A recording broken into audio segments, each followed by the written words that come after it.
이 시간 우리에게 주신 하나님의 말씀은 마태복음 6장 15절에서 34절까지 말씀입니다.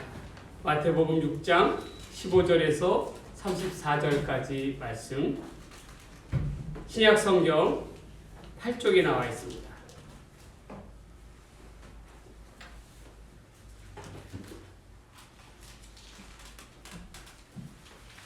하나님의 말씀을 공독합니다.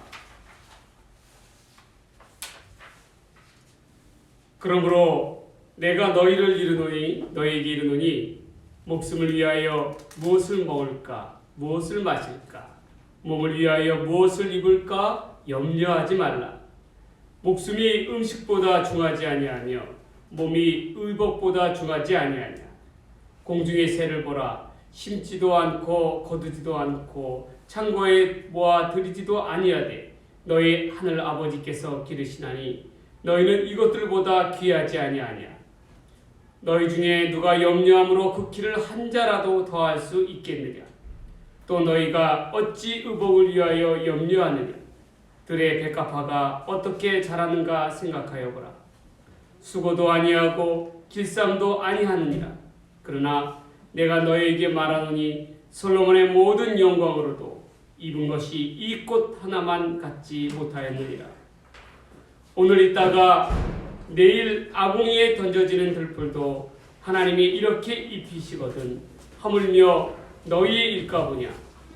믿음이 작은 자들아, 그러므로 염려하여 이르기를 무엇을 먹을까, 무엇을 마실까, 무엇을 입을까 하지 말라. 이는 다 이방인이 구하는 것이라. 너희 하늘 아버지께서 이 모든 것이 너희에게 있어야 할 줄을 아시느니라. 그런즉 너희는 먼저 그의 나라와 그의 의를 구하라. 그리하면 이 모든 것을 너희에게 더하시리라. 그러므로 내일 일을 위하여 염려하지 말라. 내일 일은 내일 염려할 것이요 한낮의 괴로움은 그날로 족하니라. 아멘. 오늘 이 시간에는 마태복음 6장 25절에서부터 24절에서부터 34절까지 말씀을 가지고 염려를 믿음으로 붙들라라는 제목으로 말씀을 상고해 보도록 하겠습니다. 요즘 우리가 살아가는 시대를 한마디로 요약하자면 어떠한 시대냐? 바로 염려의 시대라는 것입니다. 염려와 걱정과 불안이 우리의 삶을 늘 붙잡고 있다는 말입니다. 코로나로 인한 두려움뿐만 아니라 앞으로 다가올 미래에 대한 걱정이 앞서는 그러한 시대입니다.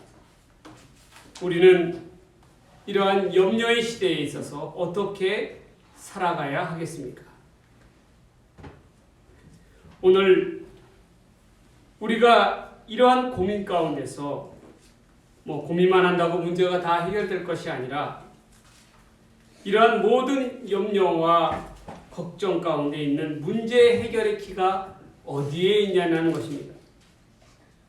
바로 하나님께로부터 찾아야 할 줄 믿습니다. 하나님께서 주시는 지혜야말로 다가올 미래를 새롭게 준비하는 열쇠가 될 것이기 분명하기 때문입니다. 그렇다면 우리가 염려를 믿음으로 붙들기 위해서 해야 될 것이 무엇입니까? 첫 번째로 하나님의 섭리에 맡겨야 한다는 것입니다. 사람은 주로 염려하는 것이 어떠한 것을 염려를 하냐면 지나온 과거를 염려하기보다는 앞으로 벌어질 일들에 대한 염려가 큽니다. 과연 우리가 앞으로 어떻게 살아가야 될까?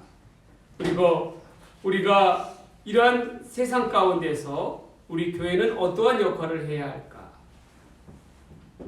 코로나19 이후에 다가올 포스트 코로나의 시대를 어떻게 살아갈 것인가에 대한 우려입니다. 제가 지난 한 주간에 한 음식점에 가서 큰 문화적인 충격을 받았습니다.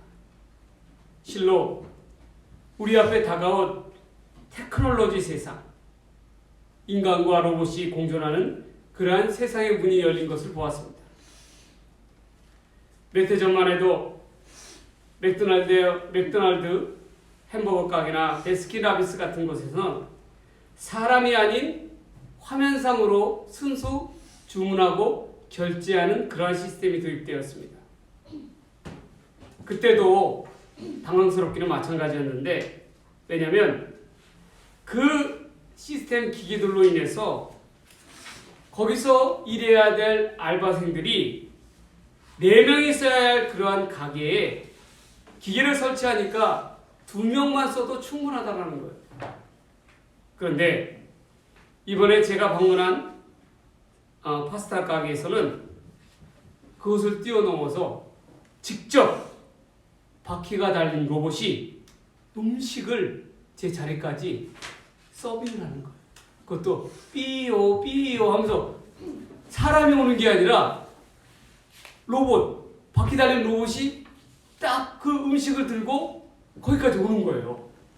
제 자리까지. 그러면 이제 제가 무엇을 해야 되냐? 제 자리에 앉아 있다가 거기까지 제 앞에까지 딱 음식이 오면 그것을 들고 제 테이블에다만 갖다 놓기만 하면 되는 거예요. 그리고 그 로봇에다가 화면에 확인키를 딱 누르면 지가 알았다는 듯이 삐요 삐요 하면서 다시 자기 자리로 돌아가는 거예요. 제가 그걸 보면서 정말 깜짝 놀랐습니다. 사람이 이제 다가오거나 부딪힐 상황이 되잖아요. 그러면 센서가 작동을 해서 지가 알아서 멈추는 거예요. 그 자리에서. 그리고 사람이 지나가게 되면 그제서야 움직이는 거예요. 그러면서 정확하게 그 자리에다 갖다 놓는 것입니다. 정말 예전에 어렸을 때에 생각했던 그러한 로봇과 공존하는 시대, 그러한 세상이 바야흐로 우리의 눈앞에 왔다라는 거예요. 그 가게의 특징이 뭐냐면 그것으로 인해서 음식이 저렴해요. 다른 가게보다. 다른 가게에 100% 받을 거라면 80% 정도 받는 거예요. 그런데 그걸 가만히 제가 홀을 보니까 그 홀도 마찬가지로 적어도 그 규모에서는 4명이나 5명의 직원을 둬야 하는데 이 로봇 2대가 움직이면서 일을 하다 보니까 2명밖에 서 있지가 않는 거예요. 2명이 그저 그 2명도 멀뚱하니 가만히 지켜보고만 있어요. 뭐 제대로 기계가 작동이 되는가 안 되는가 그 상황만 여쭤보는 것 같아요. 여러분, 그런 세상이 왔어요. 그런데 안타까운 것은요, 이 로봇 기계로 인해서 젊은이들이 일해야 할 직장이 일터가 2명에서 3명의 자리가 없어진다는 거예요. 그런데 앞으로 뭐 모든 음식점들이 이런저런 어려움에 의해서 그런 로봇들을 서로 앞다투어 설치를 할 것인데, 그렇다 그러면 우리가 다가올 세상이 어떻겠습니까? 여러분 생각을 해보십시오. 얼마나 놀라운 세상인지 몰라요. 지금 4차 혁명이다 뭐다라고 이렇게 얘기를 하는데요. 옷도 우리 지금 입고 있는 옷도 있지 않습니까? 옷도 이제는 자기 스스로 버튼에 의해서 눌러서 맞춤형 옷이 온다라는 거예요. 그래서 그냥 나는 몸만 이 안에 이렇게 딱 들어가면 기계가 3D로 스캐너를 해가지고 내 딱 몸에 알맞는 옷, 내가 원하는 색상에, 내가 원하는 디자인에 그런 것을 골라서 누르면 그게 옷이 바로 제작이 된다는 거예요. 그런 세상이 우리 가운데 다가왔다라는 것입니다. 여러분, 우리는 이러한 시대를 살아가고 있어요. 이제 앞으로 우리가 살아갈 시대는 그러한 시대라는 거예요. 그러나 더더욱 안타까운 것은 앞으로 자라갈 우리 아이들이 살아갈 세상이 얼마나 힘든 세상이 될까 싶은 그러한 생각이 들어요. 물론 편리함이 있어요. 편의성이 있어요. 그러나 그 가운데에 담겨진 그러한 일감이 준다라는 것에 대해서는 그것은 두말할 나위 없는 위기 중의 위기라는 것입니다. 저는 그 바퀴 달린 로봇을 보면서 이런 생각이 또한 들었습니다. 앞으로 다가올 교회는 과연 어떠한 변화를 맞이하게 될까? 우리 교회도 코로나의 시대를 통해서 얼마나 많은 변화가 생겨났습니까?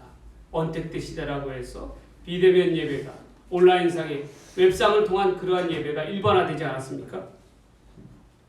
그런데 어제 한 인터넷 신문 기사를 보니까 교회에 대해서 기사가 떴길래 제가 아주 유심히 관심 있게 그거를 바라다 봤어요.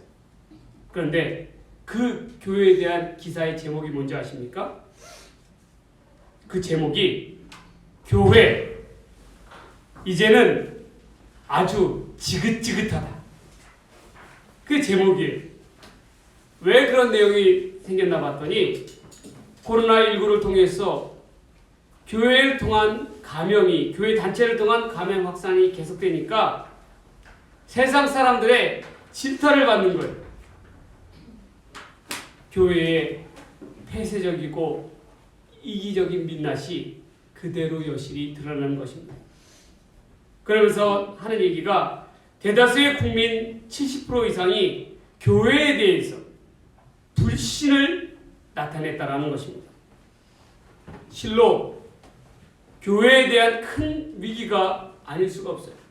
어쩌다가 교회가 그야말로 세상 가운데서 지긋지긋한 그러한 단체가 되어버렸습니까? 왜 이렇게 우리는 전락해버릴 수밖에 없습니까? 누구의 잘못이고 누구의 책임인 것입니까? 실로 정말 통탄할 일입니다. 앞으로 교회는 더더욱 큰 도전에 부딪히게 될 것입니다. 교회가 앞으로 헤쳐나가야 할 당면한 과제는 정말 우려가 되고 걱정이 앞서는 그러한 현실입니다. 어떤 목사님은 이러한 이야기를 했어요. 저도 그 의견에 전적으로 동의합니다. 한국 교회는 코로나19 팬데믹의 상황을 통해서 먹지 말아야 할 과실을 따먹어 버렸다는 거예요. 이 말의 의미가 뭐냐면 비대면 예배 온라인을 통한 그러한 예배를 통해서 교인들의 의식 속에서는 이제 꼭 우리가 교회에 나가서 예배를 드릴 필요가 없다라는 의식이 자리를 잡았다라는 것입니다. 화상을 통해서도 온라인이라는 웹을 통해서도 휴대폰만 들어도 어디서도 충분히 자기들이 필요한 예배를 드릴 수가 있게 되었다라는 거예요. 그러니 굳이 시간을 내서 복잡하게 교회에 참석할 그러할 이유가 사라진 것입니다. 실제로 교인들 중에서 앞으로 40%가량이 계속적으로 코로나의 시대가 끝난다 할지라도 자신은 온라인 예배를 드리겠다라고 그렇게 조사가 되었습니다. 한국교회의 예배는 그 정체성이 이 팬데믹이란 큰 파도와 홍수 속에서 속수무책으로 무너져버리는 그러한 시대와 형국이 되어버렸습니다. 여러분, 앞으로 다가올 미래 세상과 교회를 우리는 어떻게 해야 하겠습니까? 다가올 내일의 일들에 대하여 어떻게 우리는 준비해야 되겠습니까? 우리는 그 열쇠를 하나님의 지혜로부터 그 답을 구해야 한다는 것입니다. 본문의 34절 말씀을 봅니다. 그러므로 내일 일을 위하여 염려하지 말라. 내일 일은 내일 염려할 것이요 한낮의 괴로움은 그날로 족하니라. 하나님의 하시는 일은 인간의 지혜로는 측량할 수가 없습니다. 그렇기 때문에 성도들은 스스로 걱정과 염려와 불안과 근심 가운데 사로잡힐 필요가 없다라는 것입니다. 왜 그렇습니까? 하나님의 손을 의지해야 한다는 거예요. 우리 삶의 문제를 하나님께 내어 맡겨야 한다는 것입니다. 염려의 근간, 염려의 그 뿌리가 어디서부터 시작되는지 아십니까? 다른 데 없어요. 잘 생각해 보세요. 하나님을 향한 불신앙에서부터 시작된다는 거예요. 앞으로 펼쳐질 하나님의 역사에 대해서, 섭리에 대해서 우리가 그것을 믿지 못하겠다라는 것입니다. 그래서 주님은 우리에게 말씀하시는 거예요. 내일 일은 내일이 염려하게 하라는 거예요. 이 말은 뭐냐면 내일이라는 말을 의인화한 그러한 표현입니다. 내일 일을 내일이 되면 염려하라는 그러한 말이 아니에요. 예수님은 이 말씀을 통하여 우리에게 분명하게 제시하고 계십니다. 오늘은 오늘의 삶을 통하여 최선을 다하여 살아가고 내일의 염려와 근심은 내일의 일을 주관하시고 행하시는 하나님의 섭리를 바라다보고 행동하라는 거예요. 하나님의 섭리를 바라다보고 행동하라는 그러한 말씀입니다. 우리가 내일 일을 당장 지금 미리 염려한다고 해서 나아지는 것은 없어요. 내일 일은 온전히 하나님의 역사와 섭리 가운데 내어 맡겨야 합니다. 그리고 우리는 오늘 우리에게 주어진 삶에 대하여 충실하게 살아갈 필요가 있는 거예요. 우리가 충실하게 오늘을 살아간다면 하나님께서 분명히 살 길을 열어주실 줄 믿습니다. 성도는 이러한 믿음으로, 믿음의 끈으로 온전히 염려를 붙들어 매어야 한다는 것입니다. 여러분, 우리의 인생은 끝이 없어요.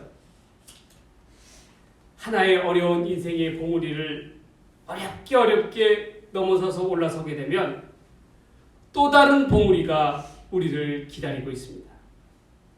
그렇지만 우리는 거기서 넘어지는 것이 아니라 그렇게 한 봉우리 한 봉우리씩을 넘어가는 거예요. 그게 바로 우리 인생이라는 거예요. 저는 신학대학을 다닐 때에 광나루에 있는 장신대 신학대학원만 합격하면 제 목회의 모든 문제가 다 해결될 줄 믿었어요. 그래서 어렵게 공부를 해서 열심히 해서 합격을 하였습니다. 그런데 그게 끝이 아니었어요. 신대원을 졸업하니까 뭐가 있냐면 목사고시라는 그러한 봉우리, 새로운 봉우리가 또 나타났습니다. 목사 시험에 합격을 하니까 안수 문제가 생겼어요. 그리고 이제는 부목사가 되어서 이제는 좀 큰 교회 부목사가 되면 살만하겠다 싶었더니 교회 분쟁이라고 하는 큰 아픔 속에서 폭풍의 중심 속에서 서 있어야 했습니다. 그리고 어렵게 교회를 개척하고 보니까 이제는 다 되었다 싶었다 했더니 이제는 목회의 분질, 코로나의 시대가 터져서 이 목회의 성장과 양계, 하나님의 교회를 성장시키는 데에 책임이 막중한 거예요. 그러니 저도 그런데 여러분들은 어떠하겠습니까? 실로 끝이 없는 것입니다. 그러나 우리가 분명히 깨달아야 하고 알아가야 할 것은 앞으로의 우리의 일을 걱정하고 염려하기보다는 오늘 이 시간 내게 주어진 사명에 충실할 때에 하나님께서 준비하신 예비하신 은혜 가운데 나아갈 수가 있다는 것입니다. 중요한 것은 무엇입니까? 오늘을 하나님 가운데 충실하게 살아가야 한다. 그러면 하나님께서 앞으로 미래에 대한 그러한 모든 염려와 걱정과 불안을 책임져 주신다. 우리는 무엇보다도 이러한 믿음을 통해서 하나님의 섭리에 따라 그 물결에 따라 내어 맡기는 믿음을 통하여 염려를 승리할 수 있는, 염려로부터 자유함을 얻을 수 있는 저와 여러분 되기를 간절히 바랍니다. 두 번째로 염려로부터 우리는 믿음으로 붙기 위해서는 하물며의 신앙을 붙들어야 합니다. 하물며의 신앙. 왜 하물며의 신앙이겠습니까? 여러분,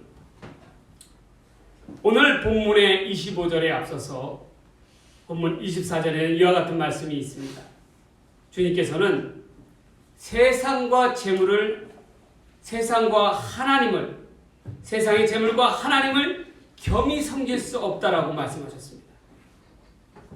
이 말씀은 실로 우리 마음 가운데 큰 두려움을 갖게 합니다. 왜냐하면 우리에게는 바로 우리 앞에 놓여있는 당면한 현실이라는 것이 있어요. 우리는 먹고 쓰고 살아야 합니다.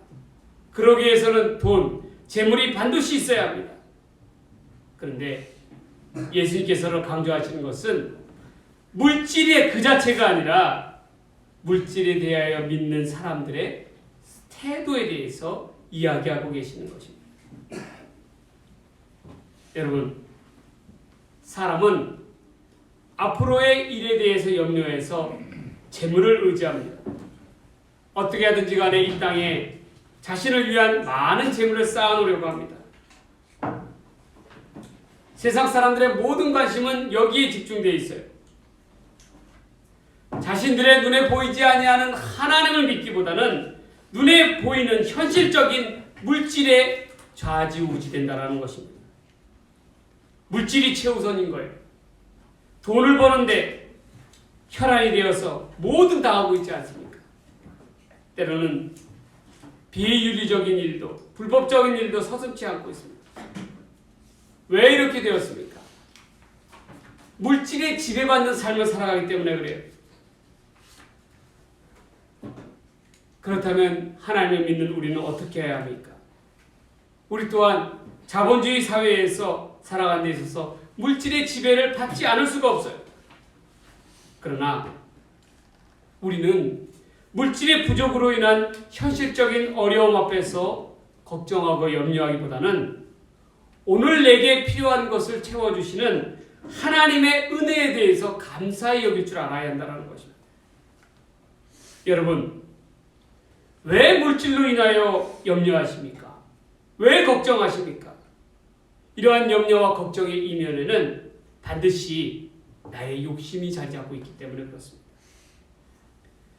하나님께서 우리의 쓸 것을 채워주시고 돌보아주시고 그러한 것을 믿어야 한다는 것입니다. 예수님께서는 예수님을 따름으로 말미암아 현실적인 어려움, 배고픔과 가난에 허덕이는 제자들을 향하여 이런 말씀을 주셨어요. 30절 말씀입니다. 오늘 있다가 내일 아궁이에 던져지는 들풀도 하나님이 이렇게 입히시거늘 하물며 너희일까 보냐 믿음이 작은 자들아. 여러분, 하나님의 자녀들을 손수 먹이시고 입히시는 하나님을 보라라는 것입니다. 하나님의 자녀는 음식이나 의복으로 인하여 염려하지 말고 하나님만 의지하라고 말씀하십니다. 그 근거를 어디에 두었습니까? 바로 자연에 두었다라는 거예요.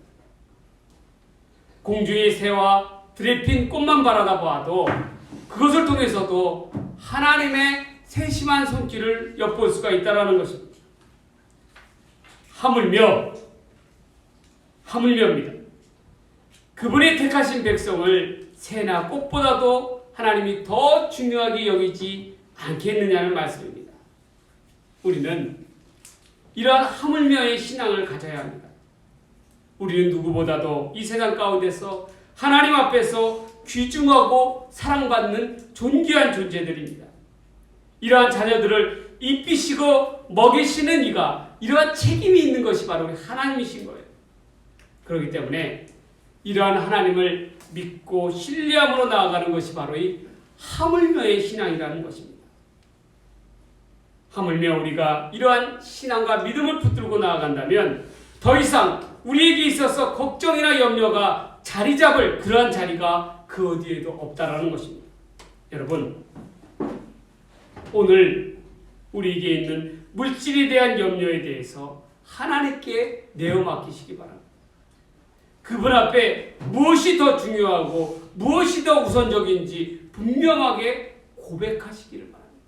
물질에 의하여 지배받는 삶이 아니라 물질 위에서 우리가 물질을 갖다가 지배할 수 있는 그런 삶이 되어야 한다는 것입니다. 물질에 의해서 휘둘리는 그러한 삶이 되어서는 안 되는 것입니다. 여러분, 물질이 반드시 우리의 삶 속에서 행복을 가져다 주는 것은 아닙니다.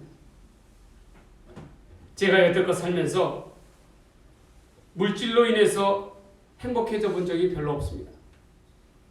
그렇다고 해서 제가 부유하게 풍요롭게 사는 건 절대 아닙니다. 아무리 물질이 많다고 해서 행복은 그 물질 가운데 깃드는 것이 아닙니다. 물질은 하나님께서 우리에게 주신 수단에 불과한 거예요. 근데 저는 딱 한 번 물질로 인해서 참 행복해져 본 적이 있었어요. 마치 그때의 느낌은 천국을 다 얻은 것 같았습니다. 제가 나온 양평의 아신대 기숙사에는 밤에 참 배고픕니다. 밤이 길어요. 산속에 있기 때문에. 그 어디서도 밤에 배는 고픈데 라면 하나라도 살 그런 데가 없습니다.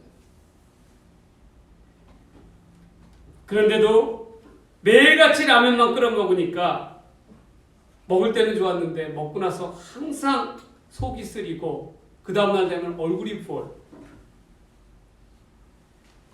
그런데 어느 날 겨울이 다가오는 추운 어느 날 어렵게 고구마를 구해서 기름 화롯불에다가 이 쿠킹 오일로 싸서 화롯불에 바짝 구웠습니다. 그리고 한 10분 구운 다음에 그걸 꺼내서 먹으니까 호일을 이렇게 여니까 고구마에서 김이 모락모락 나는 거예요. 거기에다가 김치를 딱 올려가지고 딱 먹었더니 얼마나 행복한지 정말 이루 표현할 수가 없었어요. 배를 든든히 채우고 따뜻한 기름나루를 켜놓고 잠을 청하니까 꼭 구미에서 그러한 잠을 청하는 것 같았습니다. 천국이 따로 없었어요. 저는 그때 추운 날 함께 먹었던 그 구운 고구마의 맛을 평생 잊혀지지 않습니다. 저에게 있어서는 그것만한 행복이 없었어요. 여러분, 물질은 이러한 것입니다.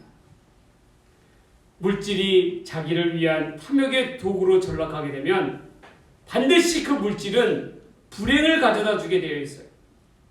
그러나 작더라도 아주 하찮은 것이라도 하나님께서 주시고 하나님께서 채워주시면 그 무엇과도 비교되지 않는 행복으로 찾아온다는 것입니다. 여러분, 물질이 없음으로 인하여 불평하지 마십시오. 작더라도 내게 주신 것에 대해서 감사히 여기십시오. 소중히 여기십시오. 우리에게 물질이 결코 하나님을 대신할 수 없습니다. 염려함으로 걱정함으로 재물에 매여서 재물을 섬기려 하지 마시고 재물의 주인 되시는 하나님만을 의지함으로 온전히 우리의 쓸 것을 채워주시고 입혀주시는 이러한 하물며의 신앙으로 나아가는 저와 여러분의 삶이 되기를 주의 이름으로 간절히 축원합니다. 축원합니다. 마지막 세 번째로 염려를 믿음으로 묻기 위해서는 무엇이 필요합니까? 우선순위를 분명히 해야 한다는 것이에요. 세상 사람들은 살면서 저마다 필요한 것을 얻기 위하여 노력을 합니다. 정신없이 뛰어다니며 목표를 이루려고 합니다. 그러나 하나님을 믿는 성도들에게 있어서 보다 더 중요한 것이 있음을 간과해서는 안 됩니다. 바로 무엇이 우리 삶에 있어서 가장 중요한 것인지 바로 아는 것입니다. 절대로 물질이 또한 물질이나 그 밖의 것이 하나님을 대신하기 위해서는 안 된다는 거예요. 명예나 욕심이 하나님을 대신하기 위해서는 안 됩니다. 우리의 의식주의 문제가 우리의 삶에 있어서 주가 되어서는 안 된다는 거예요. 우리에게 있어서 가장 중요한 것은 무엇입니까? 최우선순위가 되어야 하는 것은 무엇입니까? 주님께서는 말씀하십니다. 먼저 그의 나라와 그의 의를 구하라는 거예요. 그러면 하나님께서 이 모든 것을 책임져 주시겠다라고 약속하여 주셨습니다. 그러나 우리는 안타깝게도 우리는 종종 하나님께서 책임져 주실 모든 것에 마음을 빼앗겨서 하나님의 나라와 뜻을 우리의 삶에 뒷전에 둔다는 것입니다. 그렇기 때문에 하나님을 믿는다고 하면서도 늘 걱정하고 염려하고 불안해할 수밖에 없는 거예요. 우리는 이제 우리 스스로를 돌이켜 봐야 합니다. 점검하고 또 점검해 보아야 해요. 나의 삶에 있어서 정말 중요한 것은 무엇인지, 최우선적으로 여겨야 할 우선순위가 무엇인지를 분명하게 정립해야 한다는 것입니다. 우리는 하나님을 최우선순위에 두어야 할 줄 믿습니다. 전적으로 하나님을 신뢰하며 의지하며 나아갈 때에 우리는 모든 염려로부터 자유함을 얻을 수가 있습니다. 하나님께서 주시는 평안의 줄로 나아갈 수가 있는 것이에요. 무엇보다도 우리는 하나님을 최우선시함으로 말미암아 믿음의 백성답게 염려로부터 자유함을 얻고 이겨나가는 주의 백성들 되기를 간절히 바랍니다. 하나님 먼저 그의 나라와 그의 의를 구하면 이 모든 것을 너희에게 더하시리라 하신 그 하나님의 말씀에 의지하여 염려로부터 자유함을 얻고 힘있게 나아가는 저와 여러분의 삶이 되기를 주의 이름으로 간절히 축원합니다. 축원드립니다. 기도하시겠습니다. 하나님 아버지, 염려를 믿음으로 붙들게 하여 주시옵소서. 하나님이여, 분명하게 하나님 역사하여 주실 줄 믿습니다. 앞으로의 삶을 하나님의 섭리 가운데 내어 맡기게 하여 주시옵소서. 하물며의 신앙으로 존귀히 여기는 하나님에 따라 의지에 따라 나아가는 삶 되게 하여 주시옵소서. 무엇보다도 우리에게 있어서 하나님의 나라를 최우선시하는 그러한 삶 살아갈 수 있도록 하나님이여 인도하여 주시옵소서. 그러므로 염려로부터 자유함을 얻고 하나님으로부터 믿음으로 온전히 서는 믿음의 백성들 다 되게 하여 주시옵소서. 이 모든 말씀 우리를 사랑하시는 예수님의 이름으로 간절히 기도드리옵나이다. 아멘.